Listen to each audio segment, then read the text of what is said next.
มาตั้งของเฮาคนก็ทั้งอ้ายหมอแขนคน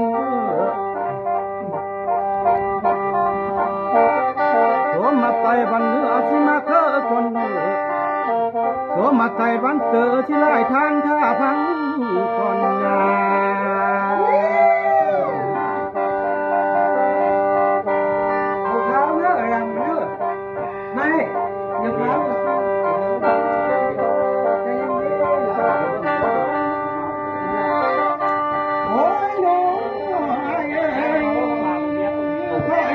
สมาคุณบ้านกับพ่อลำเนื้อไอ้จังไงเสียงบุญทอนเราคนเหมือนเด็กแทงความลำสมัยสงครามแค่ที่คนเหมือนเด็กเป็นทหารสิไปลำที่ทางนอดดำสิบปีเข้า14สิบปีเข้า15เพิ่นได้ลำออกสถานีเพิ่นได้ลำพักไปนับทางลำทางให้เพิ่นได้ลำอัดไว้กะลำเมยสะไว้คำก่อนนา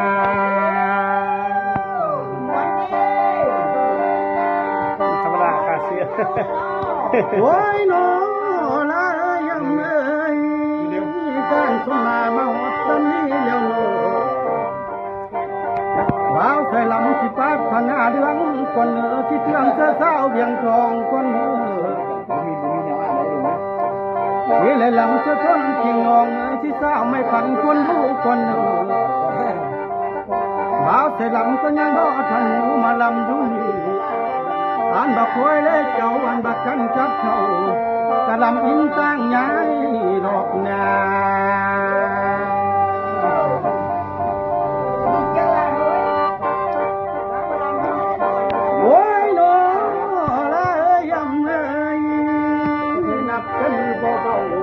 เป่ากันมาถึงสายตาจะเน่นังนับเป็นบทกลางปะบ้าคำว่าสายของเราจะขึ้นกับเขาเบิ่งมาลายได้มือหมอลำมาลายได้หมอลำพูดดูก็มาได้หมอลำสมนาก็มาบาทุนอายุทั้งกับเป็นห่วงขนาดที่ทำบุญเนี่ยหมอลำมัดเด้อทำบุญเด้อ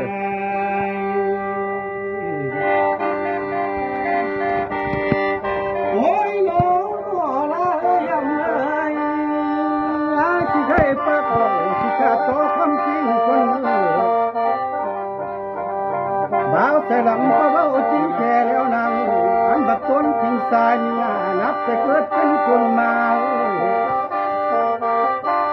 นับแต่เย็นยิ่งมายังบ่ทันมีไผบาสิงามปานน้องนอลาโนโอ้เสียงคนเป็นโอ้ยโน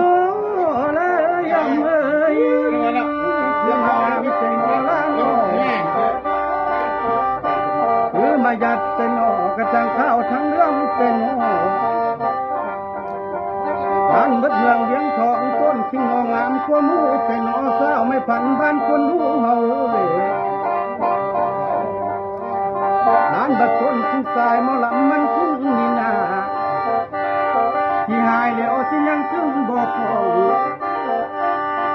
บ่สมต้นขิงงงกะนางลาเพิ่นซาดีนั่นแล้วหลวงเอ้ย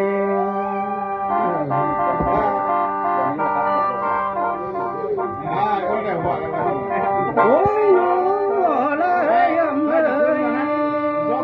ได้หักมา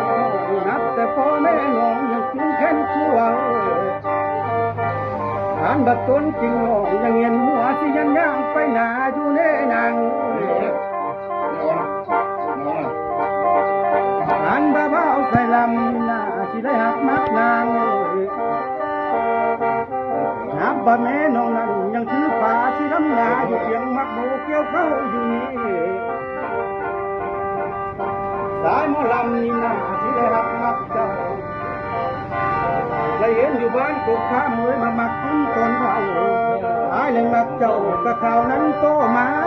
นาลานาปลาตัวใหญ่ปิ้งง่ายโอ้ยโน่เลยยำเลย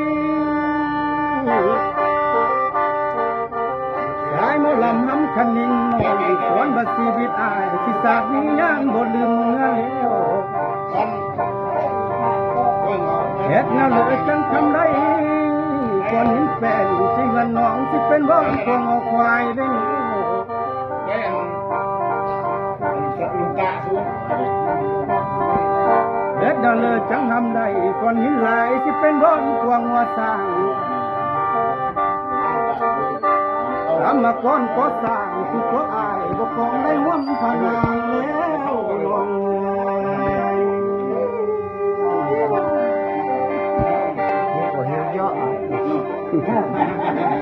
โอ้ยโอ้เลยยังเลยกำลังถึงตาลายเลย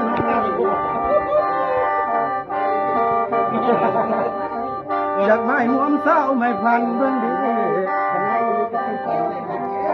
อ่านบัดสงสารยังก็ยักเมื่อเป็นก้อยก็อยู่นำเลยทนเขานาลานา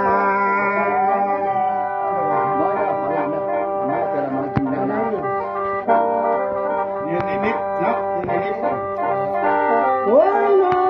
งเลยยังเลยจะอยากกันข้าเขาแม่นางที่เชียงเงาอยู่นำนางต้นสุดเส้นเบิ่งดีเสียงลำเลยกินว่าผู้ชายเข้าเนาะทำไมอยู่นะคุณคนกินยาสาวคนกินสายหมอลำนี่น่าเกิดเป็นคนขี้หายยานบทสมสาวไม่ผันบ้านคนรู้เรื่องโน้